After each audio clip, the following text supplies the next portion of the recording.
les différentes facettes de ce plan d'emblée. Où situer ce plan de redressement économique et social du Banticom dans l'agenda national de transformation? C'est ce que nous allons tout de suite voir avec Monsieur le ministre de l'économie, du plan et de la coopération, Monsieur Abdourahmane Sarr, que je vous prie, Mesdames, Messieurs, d'accueillir pour les propos introductifs.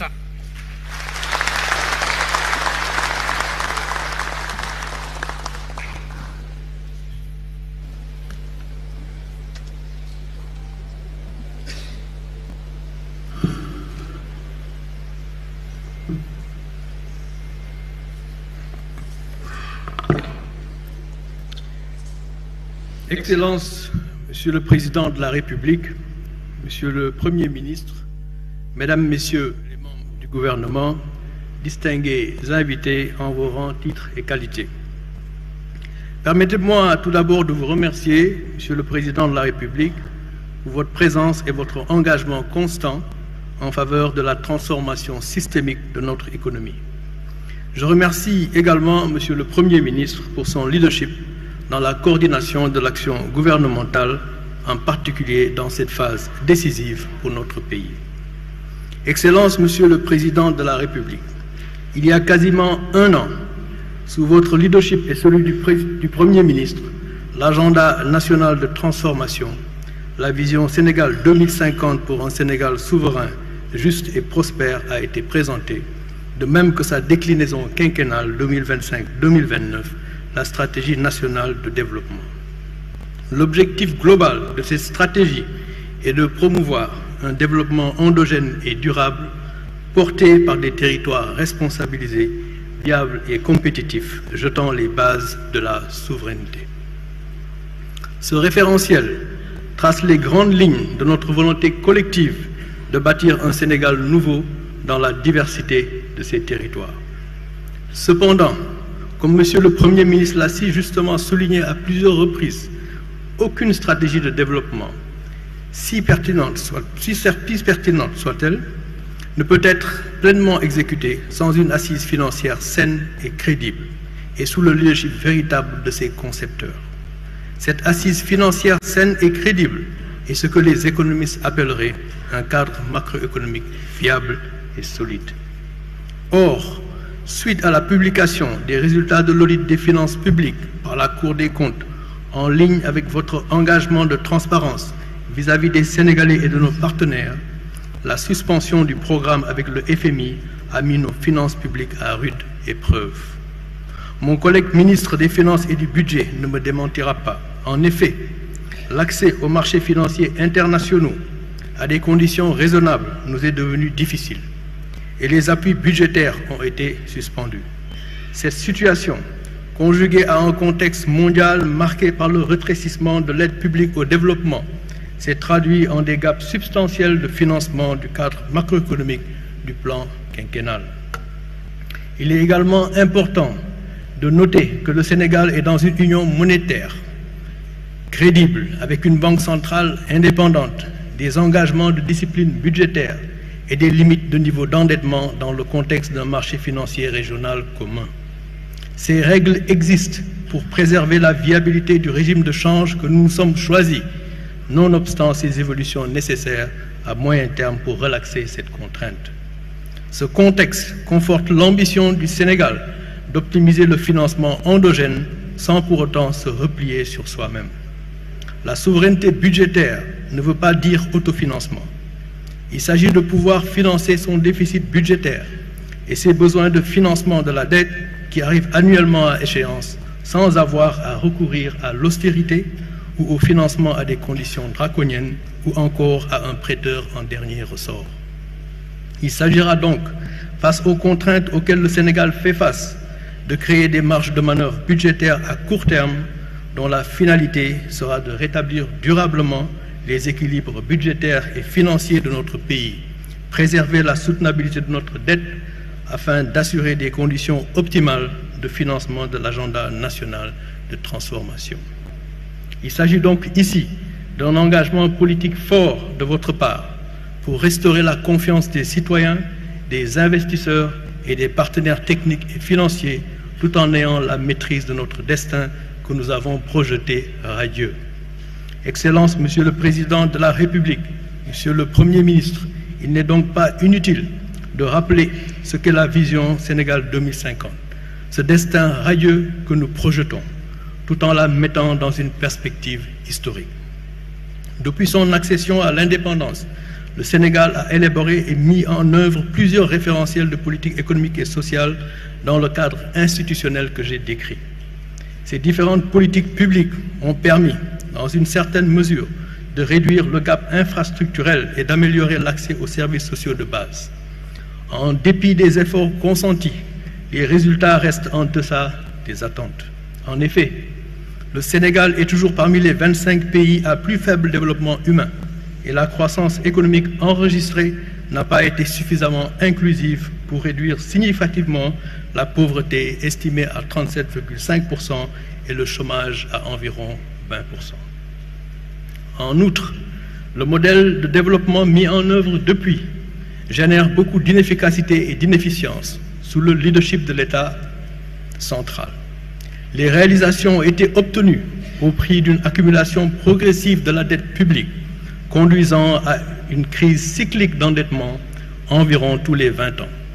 La dette de l'État central est estimée à 119% du PIB à fin 2024. Le recommencement dans le même paradigme se fait donc à intervalles réguliers au gré d'ajustements douloureux, de rééchelonnement ou d'annulation de dette. Nous devons briser ce cycle.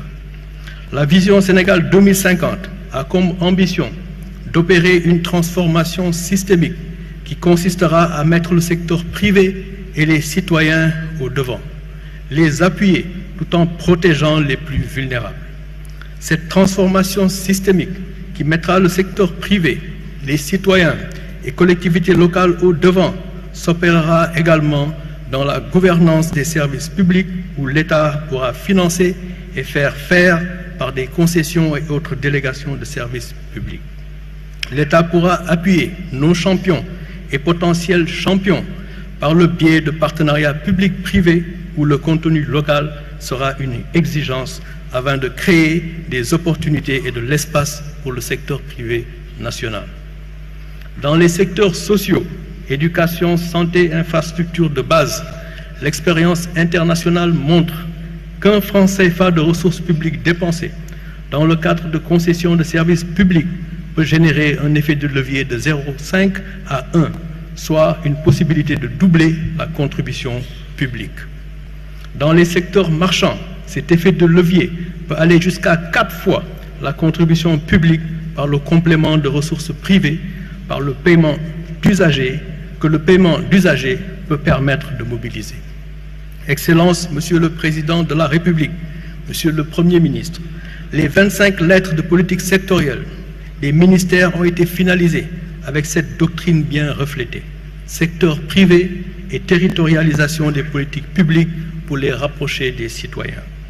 La vision Sénégal 2050 a donc l'ambition d'utiliser l'instrument budgétaire, non pas simplement sous le leadership de l'État par l'endettement, mais comme instrument d'effet de levier au service du secteur privé, des collectivités locales et des citoyens pour accélérer la croissance et surtout la productivité. En effet, la croissance du PIB non agricole, le secteur agricole étant volatile, a entamé une décélération depuis 2018, passant de 5,8% en 2017 à 3,5% en 2024, malgré un endettement sans précédent. Et cette décélération a débuté avant la Covid-19.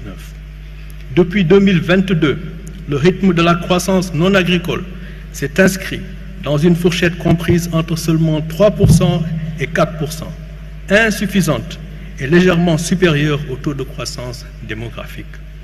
Cette décélération de la croissance a principalement résulté d'une productivité en baisse, voire négative. La faible productivité de l'investissement, notamment de l'État central, constitue une autre caractéristique marquante de notre croissance économique. Cette faible productivité résulte à la fois d'une inefficacité dans l'allocation des ressources que d'une inefficience dans leur utilisation. L'absence de retombées économiques notables remet donc en question l'efficacité de la dette en tant que levier de croissance.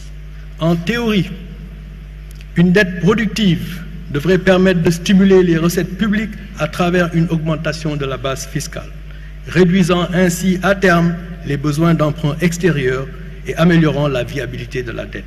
Or, ce lien ne s'est pas matérialisé au Sénégal. La viabilité de la dette publique suppose que l'État puisse à moyen et long terme honorer ses engagements sans avoir à recourir à une restructuration ou un défaut de paiement.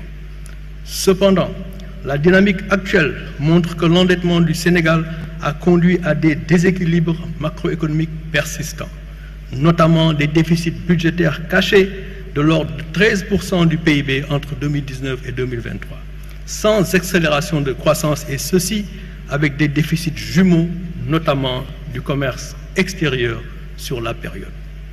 C'est donc dans ce contexte que je viens de décrire que Monsieur le Premier ministre a mis en place une task force multidisciplinaire à la primature. Une task force pour élaborer un plan de redressement afin de permettre au Sénégal de retrouver la souveraineté budgétaire et la confiance des investisseurs. Cette souveraineté budgétaire permettra la mise en œuvre des objectifs économiques et sociaux de la vision Sénégal 2050 déclinée dans le cadrage macroéconomique du plan quinquennal 2025-2029. Ce redressement de nos finances publiques devra s'opérer sans préjudice au secteur privé tout en étant au service des Sénégalais, notamment les plus vulnérables. L'enjeu est donc triple. Améliorer la qualité et l'opportunité de la dépense publique en orientant les ressources vers des investissements à fort impact sur la productivité. Réduire les besoins de financement par l'endettement à travers une consolidation et un déficit budgétaire de 3% à l'horizon 2027, permettant ainsi de dégager une trajectoire descendante de la dette en pourcentage du PIB.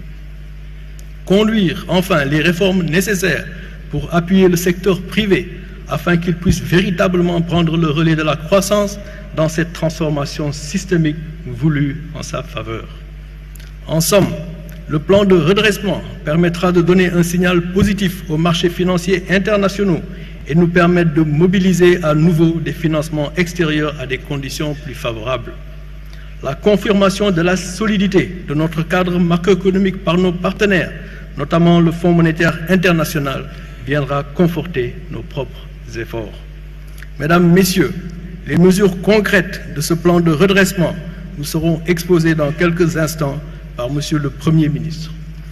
Retrouver la souveraineté budgétaire nous permettra de réaliser les ambitions de la vision 2050 qui projette une accélération de la croissance par la productivité et l'emploi et à au moins 6,5% à moyen terme. Je vous remercie de votre aimable attention.